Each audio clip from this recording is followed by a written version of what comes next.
Hello friends, my self विशेष कटियार। तो आज का हमारा टॉपिक है मैक्चुरेशन रिफ्लेक्स, ठीक है, या वॉइडिंग। तो मैक्चुरेशन किसे कहते हैं? A reflex by which urinary bladder empties when it is filled. ठीक है, मैक्चुरेशन रिफ्लेक्स एक रिफ्लेक्स होता है जो जिसके द्वारा जो यूरिनरी ब्लैडर है वो एम्प्टी होता है, यानी खाली होता है जब वह भर जाता है। ठीक है, और इसको हम वॉइडिंग के नाम से भी जानते हैं। ठीक है, वॉइडिंग। तो मैक्चुरेशन का मतलब है जब यूरिनरी ब्लैडर हमारा भर जाता है तो उसका खाली होना ही मैक्चुरेशन कहलाता है एक रिफ्लेक्स के द्वारा। दो it is a reflex process, ये एक रिफ्लेक्स प्रोसेस होती है।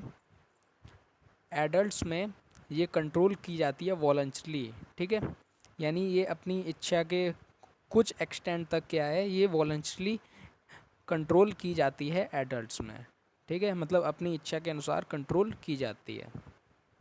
अब आता है हमारा फिलिंग ऑफ यूरिनरी ब्लैडर। ठीक है, यूरिनरी ब्लैडर कैसे फिल होता है? Urine फिल्स the urinary bladder drop by drop through ureter. जो यूरिन होती है वो यूरिनरी ब्लैडर को फिल करती है ड्रॉप बाय ड्रॉप, यानी बूंद बूंद करके क्या है, यूरिनरी ब्लैडर फिल होता है यूरेटर्स के द्वारा। ठीक है, आपको पता होगा कि किडनी में जो है फॉर्मेशन होता है यूरिन का। यूरेटर क्या है, उसका ट्रांसपोर्टेशन करते हैं कहाँ पर? यूरिनरी ब्लैडर में। ठीक है, यूरिनरी ब्लैडर में उसको लेकर आते हैं, और यूरिनरी ब्लैडर क्या है, उसको स्टोर करके रखता है। ठीक है, रिजर्वायर ऑफ यूरिन कहा जाता है। ठीक है, स्टोर हाउस ऑफ यूरिन कहा जाता है। तो जो यूरिन है वो urine फिल्स the urinary bladder drop by drop through ureters. Urine क्या है, यूरिनरी ब्लैडर को फिल करता है ड्रॉप बाय ड्रॉप यूरेटर्स के द्वारा। ठीक है, और when volume of urine reaches nearly 150 ml, जब जो वॉल्यूम होता है यूरिन का 150 ml तक पहुंच जाता है। ठीक है, तो first sense of feeling occurs, तो सबसे पहली जो फीलिंग है उसका सेंस जो है हमको पता लगता है। However A marked sense of feeling occurs only at about 400 ml।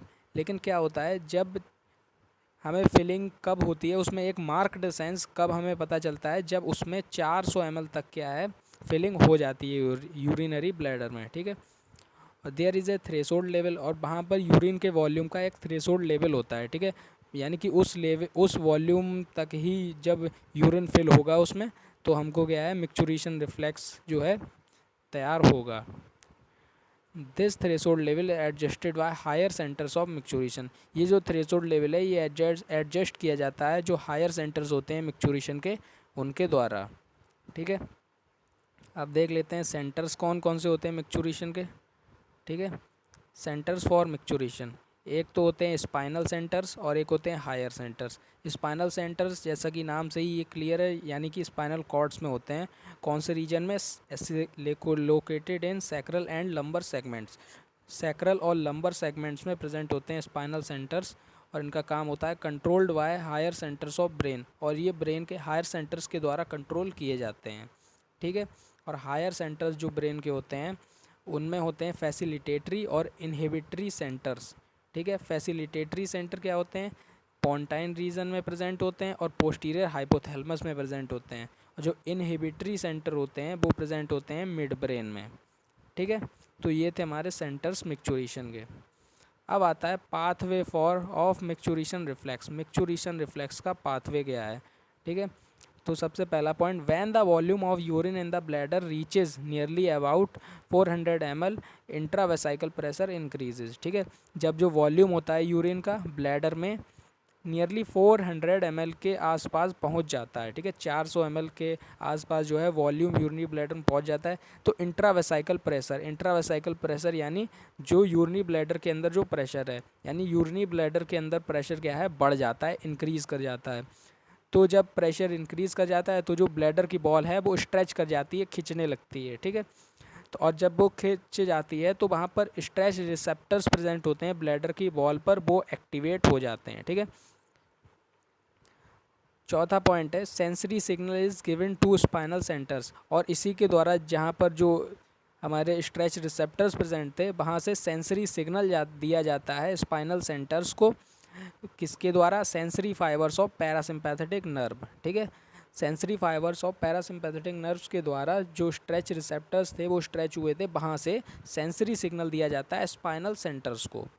फिर वहाँ पर एक रिफ्लेक्स आर्क प्रोड्यूस्ड होता है स्पाइनल कॉर्ड में, और वहाँ से क्या है मोटर सिग्नल दिया जाता है यूरिनरी ब्लैडर को through motor fibres of parasympathetic nerve. ठीक है, वहाँ से एक मोटर सिग्नल दिया जाता है यूरिनरी ब्लैडर को, और किसके द्वारा? Motor fibres of parasympathetic nerve.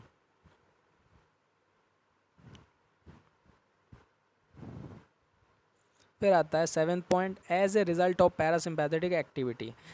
Parasympathetic activity होने के बाद क्या होता है, जो डिट्रूसर मसल होती है, ठीक है, वो कॉन्ट्रैक्ट करती है, और इंटरनल यूरेथ्रल स्फिंक्टर होता है वो रिलैक्स करता है। ठीक है, तो पैरासिम्पैथेटिक एक्टिविटी के होने के बाद दो काम होते हैं, एक डिट्रूसर मसल कॉन्ट्रैक्ट करती है और एक इंटरनल स्फिंक्टर क्या है, रिलैक्स होता है। तो उससे क्या होता है, urine passes down into proximal urethra. तो यूरिन क्या है, नीचे की तरफ जो है बढ़ता है, प्रोक्सिमल यूरेथ्रा में पास होता है। Again efferent impulse is given to spinal cord, और दोबारा क्या होता है, एफरेंट इम्पल्स दी जाती है स्पाइनल कॉर्ड को। ठीक है, एफरेंट मतलब कोई चीज़ सरफेस से क्या है, मतलब नर्वस टिश्यूज़ के पास जाती है। ठीक है, तो उसे हम कहेंगे एफरेंट। तो एफरेंट इम्पल्स क्या है, जाती है स्पाइनल कॉर्ड के पास। Afferent impulse reach the higher centres, और यही एफरेंट इम्पल्स क्या है, हायर सेंटर्स तक पहुंचती है ब्रेन में। ठीक है, फिर उसके बाद यहाँ पर दो कहानियाँ होती हैं। सबसे पहली ये, if the signal from brain stem is to micturate, अगर सिग्नल आता है ब्रेन स्टेम से मिक्चुरेट करने का, ठीक है, अगर सिग्नल आ गया ब्रेन स्टेम से मिक्चुरेट करने का, तो impulse created from spinal centre block pudendal nerve. ठीक है, तो इम्पल्स क्या है, impulse created from spinal centre से जो इम्पल्स हैं वो क्रिएट होती हैं। ठीक है, और उसी समय क्या होता है, सिंपैथेटिक इफरेंट्स आर इनहिबिटेड, जो सिंपैथेटिक इफरेंट्स होते हैं वो इनहिबिट कर दिए जाते हैं। सो एक्सटर्नल स्फिंक्टर रिलैक्सेस, और जो एक्सटर्नल स्फिंक्टर होता है वो रिलैक्स करता है और मिक्चुरेशन वहाँ पर हो जाता है। ठीक है, और दूसरी कहानी यहाँ पर क्या बनती है कि अगर ब्रेन स्टेम से सिग्नल आता है नॉट टू मिक्चुरेट, ठीक है, ब्रेन स्टेम से सिग्नल आता है कि आपको मिक्चुरेट नहीं करना है, तो सिंपैथेटिक इफरेंट्स क्या हैं, स्टिमुलेट हो जाते हैं। ठीक है, तो यहाँ पर क्या है, उल्टा हो जाता है, जो सिंपैथेटिक इफरेंट्स वहाँ पर इनहिबिटिव हो रहे थे वो स्टिमुलेट हो जाते हैं, और उससे क्या हमको मिलता है, जो डिट्रूसर होता है वो एक्सपेंड करता है और इंटरनल स्फिंक्टर कॉन्स्ट्रिक्ट करता है। ठीक है, सिकुड़ जाता है, तो एक्सटर्नल स्फिंक्टर जो है remain constricted, so urine continues to accumulate in bladder. तो यूरिन क्या है, मतलब लगातार जो है ब्लैडर में इकट्ठा होना शुरू हो जाता है। ठीक है, और मिक्चुरेशन नहीं होता है। Once a micturition reflex has occurred, एक बार जब मिक्चुरेशन रिफ्लेक्स हो जाता है but has not succeeded in emptying the bladder, लेकिन जो यूरिनरी ब्लैडर है वो पूरा खाली नहीं होता है। ठीक है, एक बार अगर मिक्चुरेशन रिफ्लेक्स हो जाता है लेकिन जो यूरिनरी ब्लैडर है वो पूरा खाली नहीं होता है, the reflex remain in inhibited stage, जो रिफ्लेक्स है वो एक इनहिबिटेड स्टेज में रहता है फॉर 1 मिनट, 1 मिनट के लिए। ठीक है, 1 मिनट से 1 घंटे के लिए जो रिफ्लेक्स है वो एक इनहिबिटेड स्टेज में रहता है। ठीक है, as bladder becomes more and more filled, ठीक है, ब्लैडर जितना ज़्यादा मतलब भरा हुआ होगा, मिक्चुरेशन रिफ्लेक्स क्या है उतना ज़्यादा होगा। ठीक है, और उतनी ज़्यादा powerfully, more and more powerfully, और उतनी ज़्यादा ताकत से क्या है मिक्चुरेशन होगा वहाँ पर। ठीक है, तो इसके साथ जो है मिक्चुरेशन रिफ्लेक्स है वो ख़त्म होता है।